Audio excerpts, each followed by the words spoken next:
Oui, des exemples de principes, par exemple, je me souviens de principes qui ont beaucoup bouleversé, des principes qui avaient trait aux techniques pédagogiques.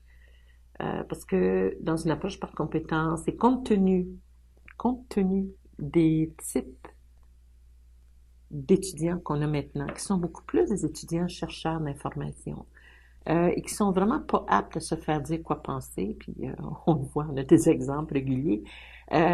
Moi, j'étais persuadée qu'il fallait leur créer un environnement d'apprentissage où on leur mettait toute une richesse à disposition et on leur demandait d'aller chercher cette richesse-là pour s'auto-former. Et ça, c'était une révolution assez importante parce qu'un milieu universitaire, on croit encore que le cours magistral est la seule issue possible. On croit encore que ce que dit le maître est, ben c'est ça, c'est ce qui est essentiel, puis c'est là qui est la voie, puis la sortie de formation, puis la meilleure technique pédagogique.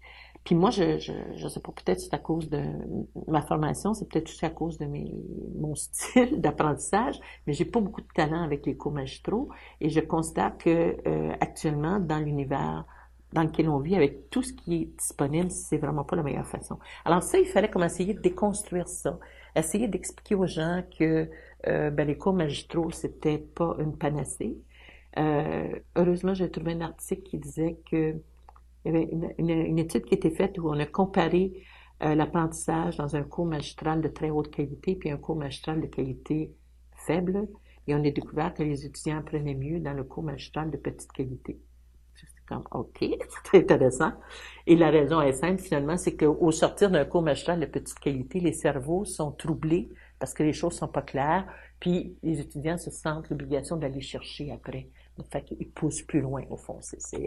Mais il reste que ça explique ça, que le cours magistral n'est pas nécessairement c'est pas la fin du monde, là. Puis au fond, Socrate a inventé ça il y a un petit bout de temps, puis il faut peut-être passer à autre chose. Alors, il y avait des principes directeurs qui étaient autour de ça, et ça, c'était difficile à faire accepter. Dans un des principes directeurs, je me souviens qu'on disait qu'il ne devrait pas y avoir plus que 20% de cours magistraux. Et ça, c'était longuement discuté. Mais finalement, les profs se sont rangés à ça, ce qui fait que là, maintenant, je pense qu'on est rendu probablement à 25% de cours magistraux. Fait qu'on n'est pas loin, puis, mais il fallait mettre ça très bas, le seuil de ça, pour être capable de proposer autre chose aux étudiants, puis de travailler autrement. Il faut absolument le faire avant, parce que au début, il n'y a pas encore de contraintes qui sont arrivées.